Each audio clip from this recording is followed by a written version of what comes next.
그 다음에 다윗의 일생에 대해서 제가 말씀을 좀 드렸거든요. 다윗에 대해서는 워낙 성경 가운데 다윗이 중요한 분이시기 때문에 일생에 대한 얘기도 있지만은 또 지난번에는 또 다윗이 우리아의 아내였던 바세바하고 동침하면서 하나님께 범죄한 얘기를 했고요. 그 다음에 또 우리 윤영재님께서는 다윗과 요나단의 아들인 무비보셋에 대해서 여러 가지 우리에게 교훈을 주셨습니다. 네, 이제 다윗과 무비보셋에 대한 이야기를 조금 이해를 하려고 하면은 무비보셋의 아버지인 요나단에 대한 얘기가 좀 되어야 됩니다. 그래서 다윗과 요나단의 그 사랑, 그래서 오늘 제목은 다윗과 요나단의 사랑이거든요. 제목이 그 다윗과 요나단에 대한 그 사랑을 이해를 하면은요, 성경 전반에 대해서 우리가 조금 이해를 할 수 있는 부분이 좀 나옵니다. 그래서 우선 오늘 본문 말씀은 어디를 보겠냐면요, 사무엘상 20장 42절입니다. 사무엘상 20장 42절입니다.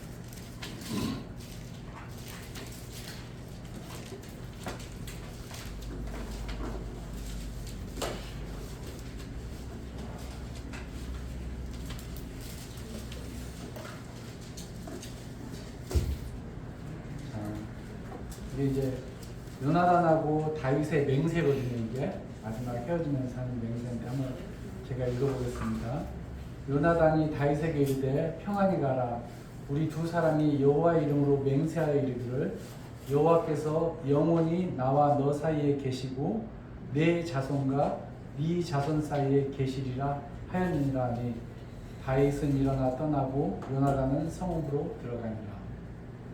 여기 아주 굉장히 중요한 말씀이 있습니다. 여호와께서 영원히 나와 너 사이에 계시고 그뿐만 아니라 내 자손과 너의 자손 사이에 계시리라. 굉장한 맹세거든요. 저는 이 맹세를 보고서 이 다윗하고 요나단 사이에 어떠한 일이 있었는가 하는 것을 이제 알게 됐습니다. 그래서 다윗이 요나단의 아들인 그 쩔뚝발이 무비보셋을 왜 그렇게 끔찍히 아꼈는가 하는 것에 대한 얘기를 오늘 하고자 합니다. 자, 사울이 왕이 되고 2년이 이렇게 흘렀을 때요, 사울은 3,000명의 상비군을 조직해서요, 2,000명은 믹마스와 베델산에 두어서 자신이 직접 지휘를 했고요, 그리고 1,000명은 요나단 아래에 두었습니다. 자, 이때 당시에 이스라엘 민족은 블레셋의 지배 아래에 있었습니다. 자, 엘리 제사장 때에 블레셋에서 실로가 파괴가 되거든요. 실로가 파괴가 되면서 이스라엘 민족은 블레셋에 40년간 지배를 받습니다. 그 40년간에 사무엘이 있었고요. 그리고 사무엘 이제 사무엘이 마지막에 이제 지배를 끝마치려고 했을 때에 이제 기도로서 이제 사무엘이 기도로서 그 블레셋을 물리친 일이 발생을 하는데요. 그 뒤로 이제 사울이 왕이 되었을 때도 여전히 이스라엘 민족은 블레셋의 지배 아래 있었습니다. 그래서 성경을 읽어보신 분은 알겠지만은요, 이스라엘 땅 곳곳에 블레셋의 수비대가 있었습니다. 그것이 뭐냐면은 그 수비대가 이스라엘 민족을 감시하고 통제를 했었어요. 그리고 이스라엘 민족은 철로 된 것을 만질 수가 없었습니다. 그게 성경에 기록이 되어 있거든요. 그래서 농기구 하나만 해도 이것을 벼리려고 하면은 어디로 찾아갔냐면요, 블레셋을 찾아가서 농기구를 벼렸다고 성경에는 기록이 되어 있습니다. 자, 그런데 이제 사울이 왕이 된 다음에 어떻게 해서든지 이 블레셋을 쫓아내야 되지 않겠습니까? 그래서 요나단이 자기 휘하에 있는 1,000명의 군대로 게바에 있는 블레셋의 수비대를 치는 무궁한 사건을 일으킵니다. 자, 그러니까요, 이제 사울하고 요나단이 생각을 할 때는 이제 어엿한 왕국도 성립이 됐기 때문에 어떻게 해서든지 자기들 가운데 있는 블레셋의 군대를 물리치고자 하는 생각이 강했을 것입니다. 그리고 요나단은 굉장히 큰 믿음의 소유자였기 때문에 이러한 이제 무모한 짓을 저질러서 이제 국가의 위상을 세우고자 합니다. 자, 이러니까 이제 이스라엘 민족이 이제 갑자기 이제 모이기 시작을 한 거예요. 자, 이제 우리가 드디어 왕도 생기고 했으니까 블레셋을 쳐야 되겠다 그래서 온 이스라엘이 길갈에 모여서 전쟁을 준비하였고요. 블레셋도 병거 3만 개하고 마병 6천 명하고 그리고 해변에 모래와 같은 많은 군대를 모집해서 이스라엘을 치려고 이제 믹마스에서 진을 칩니다. 어마어마한 군대를 조직해갖고 왔죠. 그러니까 이스라엘 민족은 블레셋에 동원된 군대를 보고서 겁을 먹고 흩어져 버립니다. 왜냐하면 이스라엘 민족은 무기가 없었습니다.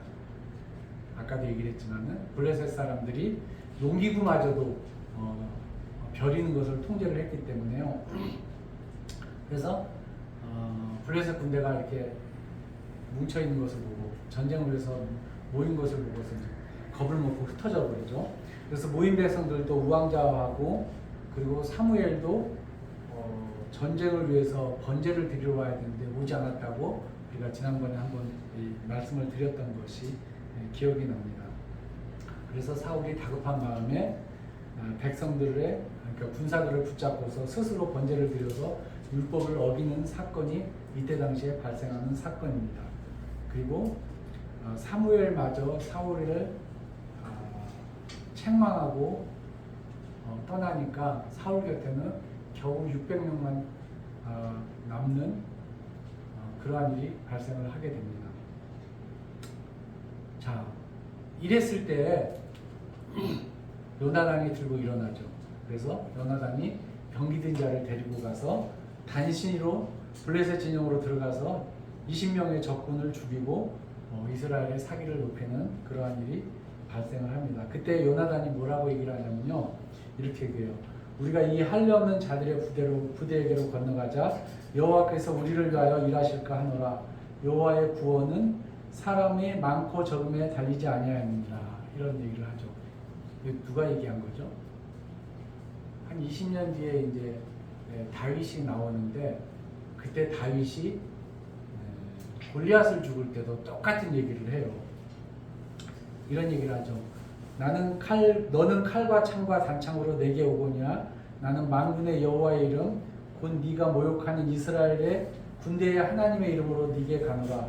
오늘 여호와께서 너를 내 손에 붙이시리니 내가 너를 쳐서 내 머리를 베고 블레셋 군대의 시체로 오늘날 공중의 새와 땅의 들짐승에게 주어 온 땅으로 이스라엘의 하나님이 계신 줄 알게 하겠고 여호와의 구원하심이 칼과 창에 있지 아니함을 이 무리로 알게 하리라. 전쟁은 여호와께 속한 곳인즉 그가 너희를 우리 손에 붙이시리라. 이런 얘기를 했던 거죠. 자, 요나단이 이렇게 용감했고요. 그래서 다윗이 이러한 고백을 하고 골리앗을 죽였을 때요, 요나단이 다윗과의 마음이 합했다고 성경은 기록을 하고 있습니다. 아마 요나단이 한 10살에서 한 15살 정도는 더 많았던 것 같아요, 나이는. 자, 그래서 그때서부터 다윗이 골리앗을 죽였을 때로부터 요나단이 다윗을 열렬히 사랑합니다. 그러니까 뭐 여인으로서 사랑하는 것이 아니라 정말로 다윗이 여호와의 사람이라 이렇게 생각을 하고 자기의 겉옷을 벗어서 그것을 다윗에게 줍니다. 요나단이. 자, 군인에게 있어서 가장 소중한 것이 뭐냐 그러면요, 갑옷하고 자기의 무기예요. 근데 그 무기를 벗어서 다윗에게 줄 정도라고 하면은요, 얼마나 요나단이 다윗을 사랑했는지 하는 것을 알게 될 것입니다. 자, 근데 백성으로부터 이런 얘기가 들리죠. 이런 노래가 들려요. 어떤 노래가 들리죠? 사울이 죽인 자는 천천히요, 다윗은 만만이로다. 이런 얘기를 들으니까 사울이 다윗을 시기하고 질투를 합니다. 그래서 사울이 뭐라고 하냐면은 다윗에게는 만만을 돌리고 내게는 천천만 돌리니 그에 더 얻을 것이 나라밖에 무엇이냐, 이런 얘기를 하면서 다윗을 죽이기로 결심을 합니다. 그래서 그때서부터 다윗은 도망자 생활을 하죠. 아니, 그때서부터는 아니고 끊임없이 사울은 다윗을 죽이려고 이야기를 합니다. 마음을 먹습니다. 사울은 하나님의 영이 떠난 후에 자주 두통에 시달리곤 했는데요. 그때마다 다윗을 불러서 수금을 타게 하여 머리를 맑게 했습니다. 하루는 이제 다윗이 수금을 타고 있는데요. 질투심에 미쳐버린 사울이 다윗을 향해서 2번이나 창을 던졌고 다윗이 급히 피하는 그런 일도 발생을 하게 됩니다. 그리고 그 일이 있은 뒤에 사울을 요나단하고 그의 신하들에게 다윗을 죽이라고 이렇게 직접적인 명령을 내립니다. 그때마다 요나단은 다윗을 심히 사랑하므로 아버지가 다윗을 어떻게 한다는 그 계획을 요나단은 다윗에게 가가지고 말하고 아주 조심하라고 얘기를 합니다. 그때마다. 하루는 아침에 다윗을 그 식사자리 은밀한 곳에 숨겨놓고요. 그리고 자기하고 아버지하고 하는 대화를 또 듣게 하죠. 그래서 아버지에게 사울에게 이렇게 얘기를 합니다. 요나단이 다윗이 블레셋으로부터 이스라엘을 구원하였고 아버지에게도 선한 일을 하면서 득제하지 않았는데, 그러니까 그를 죽여서 범죄하지 말라고 아주 간청을 합니다. 이런 일도 있었고요. 또 다윗은 도망하면서 그 사무엘에게 피신한 일도 한 번 있었죠. 그런데 사울이 거기까지 와서 그를 죽이려고 하는 일이 발생을 합니다. 그리고 그러자마자 또 다윗은 그 사울을 피해서 요나단에게 또 가죠. 그러면서 요나단에게 이렇게 얘기를 합니다. 내가 무엇을 하였으며 내 죄악이 무엇이며 내 부친 앞에 나의 죄가 무엇이간데 그가 내 생명을 찾느냐. 그러면서 진실로 여호와의 사심과 내 생명으로 맹세하노니 이렇게 얘기하죠. 나와 사망 사이에는 한 걸음뿐이니라. 이런 얘기를 합니다. 그러니까 사울로부터 도망가는 일이 정말로 힘들고 고달팠는데 그때마다 요나단이 와서 다윗을 위로하고 다윗을 보호하고 이런 일을 굉장히 했어요. 그래서 사무엘상 20장 이제 이런 얘기를 하죠. 나와 사망 가운데는 한 걸음뿐이다. 이렇게 얘기를 하면서 절규를 하니까 요나단이 이렇게 다윗에게 위로를 합니다. 뭐라고 위로를 하냐면은 네 마음의 소원이 무엇이든지 내가 너를 위하여 그것을 이루리라.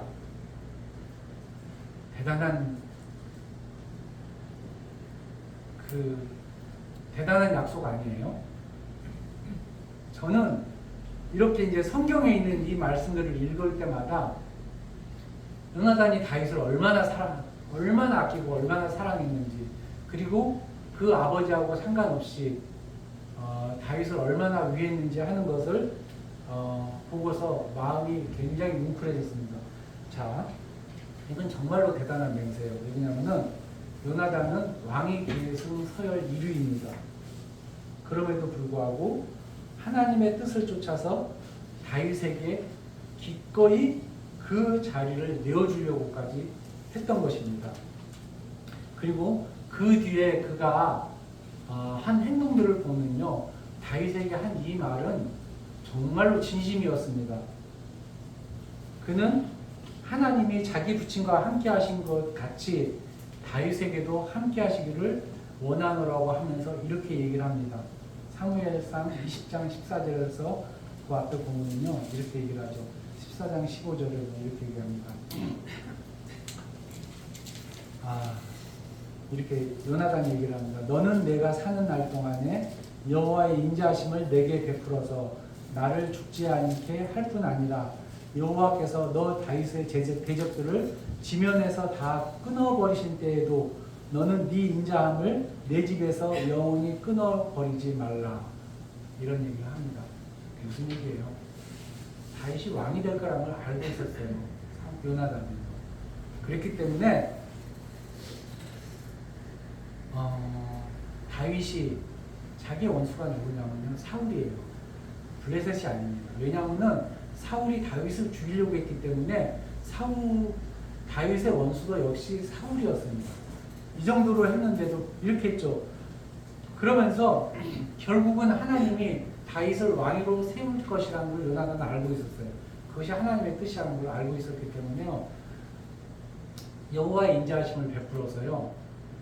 너의 대적을 모두 지면에서 끊을 때라도 너는 너의 인자함을 내게 베풀어서 내 자손을 보호해달라고 이렇게 영원히 보호하고 끊어버리지 말라고 이렇게 맹세를 합니다.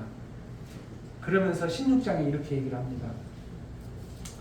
이에 요나단이 다윗의 집과 언약하기를 이렇게 얘기를 합니다. 여호와께서는 다윗의 대적들을 치실지어다. 이거 이렇게 성경에 기록이 돼 있어요. 미친 거예요, 진짜로. 미친 거거든요. 이게 보통 사람, 그러니까 이게 상식에서 벗어난 맹세이거든요. 이렇게 맹세를 했다는 것은요. 다윗의 대적은 블레셋이 아닙니다.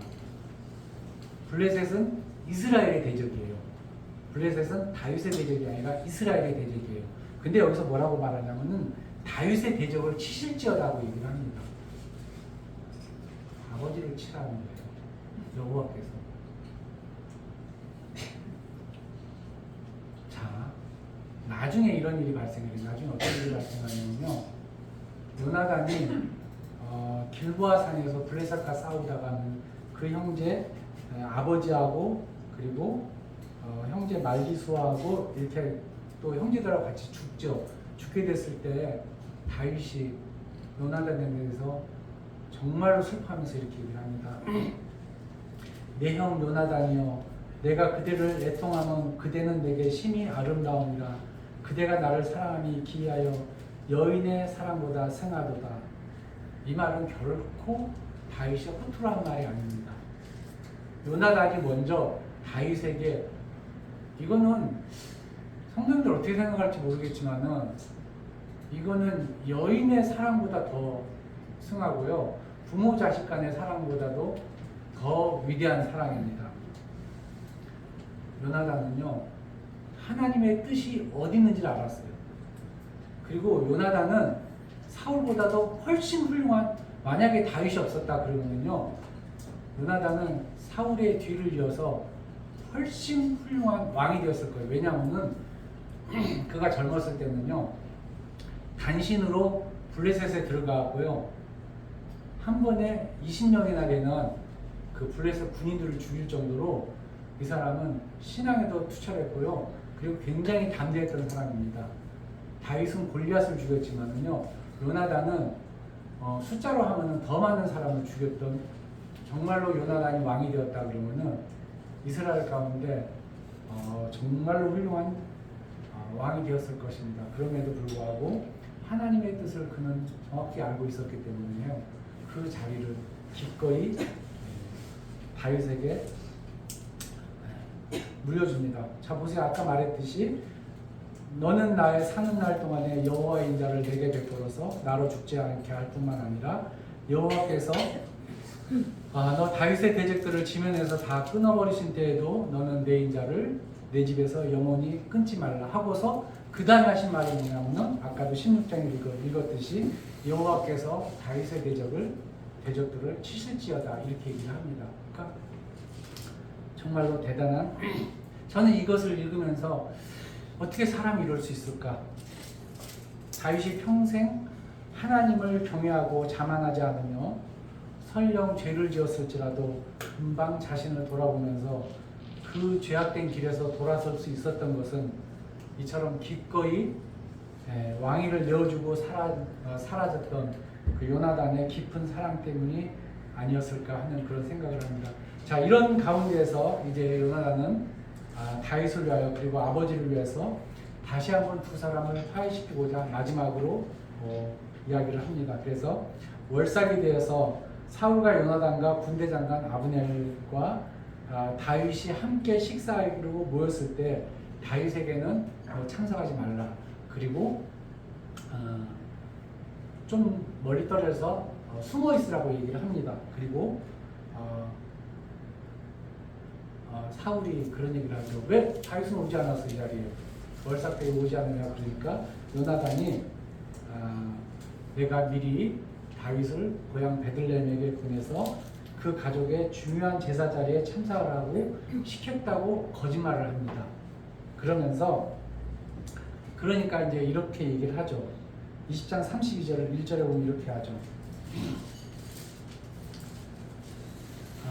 이새의 아들이 땅에 사는 동안은 너와 네 나라가 든든히 서지 못하리라.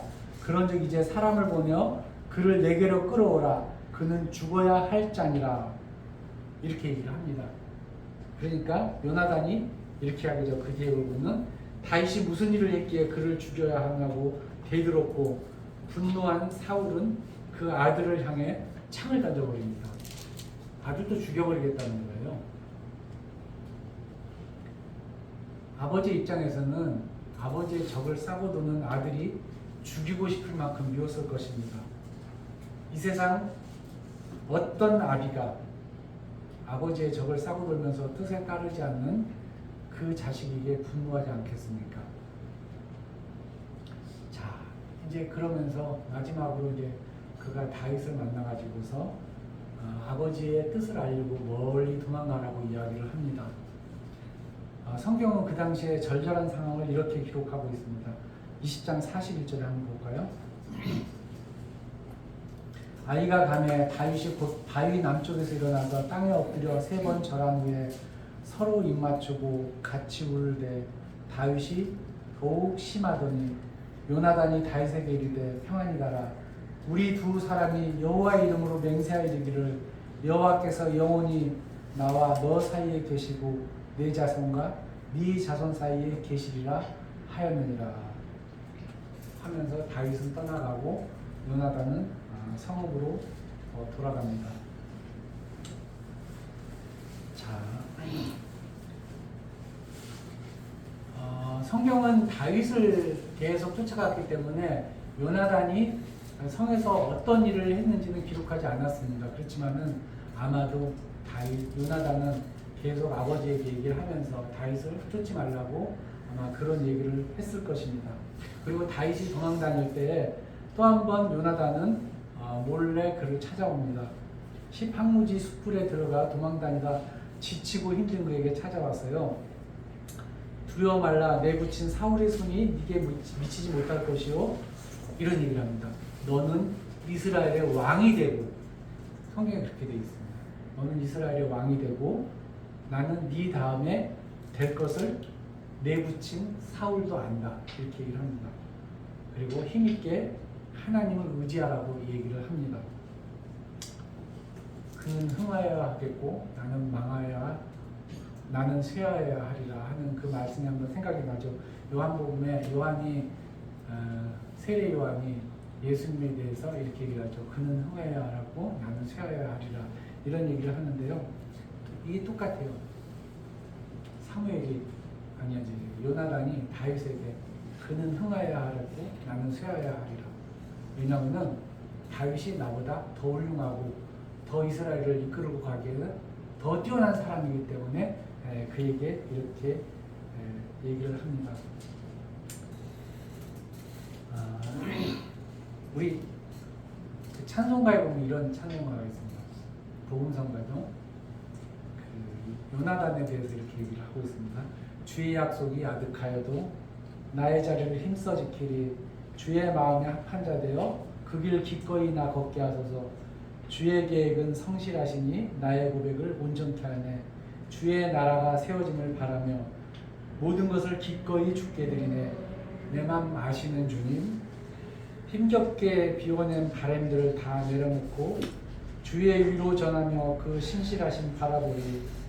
주만 아는 자들이 주님 일하신 비추는 그 통로 되어 주의 나라 위하여 내 소망 넘어서 주 뜻 이루소서. 내 소망도 역시 왕이 되는 것이었을 것입니다. 그렇지만 내 소망 넘어서 주 뜻을 이루소서. 성경이 그렇게 기록이 되어 있어요.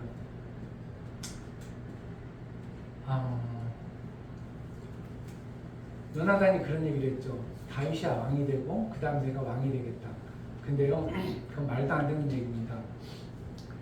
만약에 요나단이 죽지 않았다면요, 그의 말대로 다윗이 왕이 되고 그 위에 요나단이 왕이 되었을까요? 그렇게 되었다면 이스라엘은 걷잡을 수 없는 혼란에 빠졌을 것입니다. 왜냐하면 사울이 죽은 후에요, 그 아들, 살아있는 사울의 또 다른 아들 이스보셋이 있었거든요. 이스보셋과 다윗이 꽤 오랫동안 전쟁을 치르거든요. 그래서 그것만 봐도 아마 요나단은 장자였고 또 신앙이 굉장히 뛰어난 사람이었기 때문에요, 다윗과 요나단의 그 싸움은 아마 말로 표현할 수 없었을 것입니다. 그렇지만은 하나님께서 그 요나단을 먼저 데려가시고요, 하나님의 뜻대로 다윗을 이제 이스라엘의 왕으로 넘겨줍니다. 자, 다윗은 자신이 왕권을 강화한 후에 요나단과의 약속을 지킵니다. 그래서 요나단의 쩔뚝발이 아들 무비보셋에게 은혜를 베풀어서요, 사울의 모든 재산을 그에게 주었고, 그리고 언제나 그를 왕의 식탁에 초대하여 함께 식사를 하였습니다. 그래서 많은 사람들이 이렇게 함으로써 하나님이 그 뜻을 이루었다. 그러니까 다윗이 무비보셋을 잘 건사함으로, 그래서 하나님이 요나단하고 사울하고 했던 그 맹세를 지켰다고 얘기를 합니다. 그렇지만은요, 성도님들 잘 생각해 보세요. 만약에 요나단이 왕이 되었으면요, 무비보셋은 절름발이가 되지 않았습니다. 그죠? 왜냐하면은 무비보셋이 절름발이가 되었던 것은요, 그 다윗과의 그 전쟁통에 도망치다가 떨어져 갖고 절름발이가 된 것이거든요.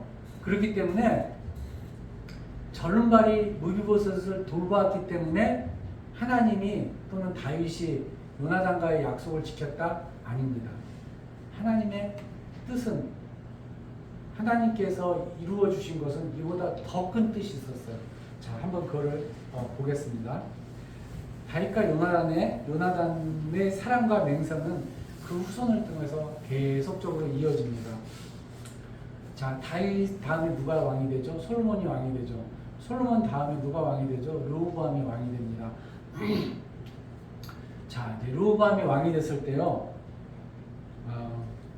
이스라엘 회중은 르호보암에게 나와서요, 무거운 세금을 탕감하여 달라고 호소를 합니다.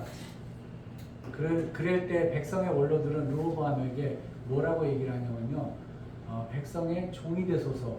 그래서 그 얘기하는 것을 들어주소서라고 얘기를 합니다. 그런데 르호보암은 원로의 그런 말을 따르지 않고요, 자기의 소년들, 자기가 데리고 다니는 소년들의 말을, 지혜 없는 말을 따릅니다. 그러면서 뭐라고 얘기를 하냐면요, 내 부친은 너희의 멍에를 무겁게 하였으나 나는 너희의 멍에를 더욱 무겁게 할지라. 내 부친은 채찍으로 너희를 징치하였으나 나는 정갈로 너희를 징치하리라. 진짜 울고 싶은데 뺨때기 때려주는 격이거든요. 이렇게 얘기를 합니다. 그러니까 온 이스라엘이 뭐라고 얘기를 하냐면요, 르호보암을 떠나면서 에브라임 지파 여로보암을 따라갑니다. 그러면서 이렇게 얘기를 해요. 우리가 다윗과 무슨 관계가 있느냐? 이새의 아들에게 업이 없도다. 이스라엘아, 너희의 장막으로 돌아가라. 다윗이여, 이제 너는 네 집이나 돌아보라. 이렇게 얘기를 하면서 이스라엘이 르호보암을 떠나서 북이스라엘하고 남유다로 갈라지는 그러한 일이 발생을 하게 됩니다. 자, 자, 그럴 때 온 이스라엘은 여로보암을 따랐고요. 오직 유다 지파 외에는 르호보암을 따르는 자가 아무도 없었습니다. 그런데 르호보암이 이스라엘을 치기 위해서 백성들을 소집을 합니다. 누가 오죠?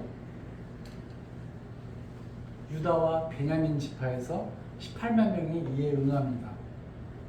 성도님들 좀 이해가 되지 않지 않아요? 이해가 안 되지 않아요? 어떻게 베냐민 지파가 유다 지파를 따라오죠? 왜냐하면요, 우리가 이제 그걸 뒤돌아보게 되면은 유다 땅에 함께 살았던 지파가 있어요. 알아요 혹시? 시므온 지파가 유다 땅에서 같이 살았거든요. 그러므로 하나님이 선지자 아이야입을 통해서요 10지파를 여로보암에게 주고 2지파만 그 다윗을 위해서 주겠다고 얘기를 했다면은요 당연하게 유다 지파하고 시므온 지파가 남아 있어야 돼요. 그런데 시므온 지파는 온데간데 없어지고요 그 자리에 베냐민 지파가 들어옵니다. 이상하지 않나요? 자, 그리고 베냐민 지파는 그 요셉 지파가 이제 여러 에브라임 지파죠. 그 베냐민 지파는 요셉의 형제였기 때문에요. 어머니가 같은 형제죠. 단 2형제만 있기 때문에 육신적으로는 에브라임 지파하고 더 가깝습니다. 그런데 하나님의 섭리에 의해서요 유다 지파는 베냐민 지파하고 같이 행동을 합니다. 그 뒤에. 자, 그렇게 할 수밖에 없었던 가장 큰 이유가 뭐냐면요. 그 유다 지파 땅하고 베냐민 지파 땅 안에 제사장들이 있었기 때문이라는 것을 지난번에도 성도님들에게 말씀을 드렸던 것 같습니다. 그래서 다윗을 위하여 유다 멸하기를 즐겨야 하지 않았다 하는 것이 성경에 나오거든요. 그러니까 이스라엘 민족, 북이스라엘은 아수르에 망하지 않습니까? 망했을 때도 하나님께서 성경에 기록하기를 유다 지파는 다윗을 위하여 유다 멸하기를 즐거워하지 아니하시고 저와 그 자손에게 항상 등불을 주시겠다고 약속한 것이 열왕기상에 여러 군데 나오거든요. 그 약속이 이행될 때마다 여호와께서 영원히 나와 너 사이에 계시고 내 자손과 내 자손 사이에 있으리라 하는 그 맹세는 같이 지켜졌습니다. 그래서 실과 바늘처럼 유다 민족은 항상 베냐민 족속하고 같이 했고요. 유다 족속하고 베냐민 지파는 유다 함께 살면서요 하나님의 언약을 지키는 그러한 민족이 됐습니다. 자, 예수님이 어느 지파에서 나왔죠? 예수님은 유다 지파 다윗을 통해서 왔죠, 그죠? 자, 그리고 꺼져가는 잔불과 같았던 요나단의 하나 남은 절뚝발의 아들 무비보셋은요 그 뒤에 성경을 보면 미가를 낳았고요. 그리고 그 미가가 4명의 아들을 낳습니다. 그리고 그 후손들은 아주 활을 굉장히 잘 쏘는 그 용사들로 성장해서요 유다 왕국의 번영과 함께 했습니다. 역대상 8장 35절에서 40절까지 나오거든요. 그리고 그 후손들 가운데 누가 있죠? 그 후손들 가운데 그 누구보다도 예수님을 사랑했던 사울이 있습니다. 사도 바울이 있습니다. 자, 성경에는 사도 바울이 요나단의 직계 후손이라고 나오지는 않습니다. 그렇지만은 여러 가지 정황을 봤을 때 사도 바울이 요나단의 직계 후손이라는 것을 알 수가 있습니다. 첫 번째는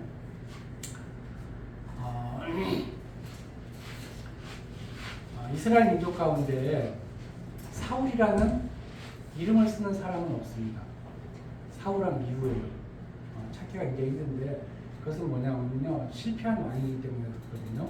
근데 사울은 그 조상의 이름을 땄어요. 그다음 두 번째가 뭐냐면은 갈라디아서에 그 사울 얘기가 나옵니다. 한번 볼까요? 갈라디아서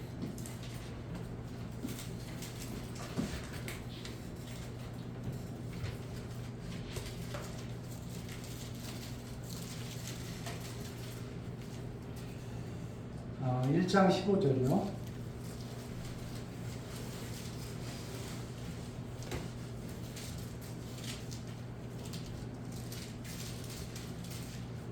이렇게 나오죠. 그러나 내 어머니의 태로부터 나를 택정하시고 그의 은혜로 나를 부르시니가, 이렇게 나옵니다.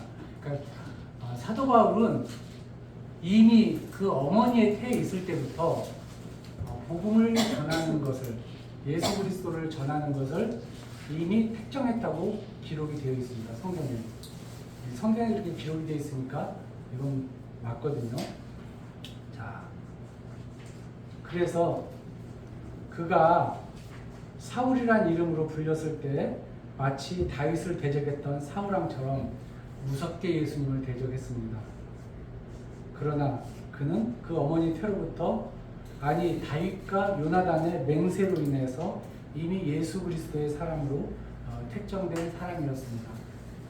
얘기를 했죠. 다윗과 요나단이 맹세했죠. 뭐라고 했죠? 여호와께서 영원히 너와 나 사이에 계시고 내 자손과 네 자손 사이에 계시리라. 이 맹세는요, 언제까지 이루어지냐면요, 예수 그리스도와 사도 바울까지 이어집니다. 자, 그래서 예수님을 만나 회심한 후에 자신의 이름을 뭐라고 바꿔요? 바울로 바꿉니다. 바울의 뜻은 무엇이죠? 자기는 보잘것없는 자라고 얘기를 합니다. 보잘것없는 자라는 그런 바울로 고치고요. 요나단이 그 아버지 앞에서 목숨을 내놓고 다윗을 사랑했던 것처럼 사도 바울 역시 결혼도 하지 않고 온 생애를 바쳐서 예수님과 그 복음 위에서 살아갔습니다. 로마서 8장 35절에 39절에 이런 말씀이 나옵니다. 누가 우리를 그리스도의 사랑에서 끊으리요? 환난이나 공고나 핍박이나 기근이나 적신이나 위험이나 칼이랴. 기록된 바 우리가 종일 주를 위하여 죽임을 당케 되며 도살할 양같이 여김을 받았나이다 함과 같으니라. 그러나 이 모든 일에 우리를 사랑하시는 이로 말미암아 우리가 넉넉히 이기느니라. 내가 확신하노니 사망이나 생명이나 천사들이나 권세자들이나 현재 일이나 장래일이나 능력이나 높음이나 깊음이나 다른 아무 피조물이라도 우리를 우리 주 예수 그리스도 예수 안에 있는 하나님의 사랑에서 끊을 수 없으리라 하는 말이 나왔고요. 이렇게 얘기를 하고 있습니다. 그래서 저는 이 요나단하고 그리고 다윗의 이 맹세가 어디까지 갔는가 한번 살펴보면서, 물론 성경에는 사도 바울이 요나단의 직계 후손이라고 기록이 되어 있지 않습니다. 그렇지만은 저는 그렇게 사실은 믿고 있고요. 만약에 하나님 앞에 가면은 한번 물어보고 싶어요. 정말로. 사도 바울은 요나단의 직계 후손이죠 하고 물어보고 싶어요. 그리고 제가 이 다윗과 요나단의 이 사랑을 알았을 때 비로소 사도 바울이 기록한 신약 성경 13권이죠. 13권의 성경이 정말로 하나님께서 지으신 하나님의 말씀이라는 것을 제 마음 가운데 확실하게 믿었습니다. 자, 사도 바울은요, 레위 지파나 제사장의 후손이 아니었습니다. 그럼에도 불구하고 사도 바울은 베냐민 지파의 사람이었음에도 불구하고요, 제사장보다도 성경을 더 많이 알았어요. 그래서 그리고 율법에 거의 통달을 했죠. 그리고 이것이 구약과 신약을 연결해주는 그 가교 역할을 사도 바울이 했던 것입니다. 그래서 그 맹세, 여호와께서 영원히 나와 너 사이에 계시고 내 자손과 네 자손 사이에 계시리라. 비록 요나단은 왕이 되지 못하고 죽었지만 그 사랑, 다윗을 향한 그 사랑은 그렇게 후손들에까지 이어지고 그리고 그 사랑 가운데 결실을 믿었다고 저는 굳게 믿고 있습니다. 기도하겠습니다.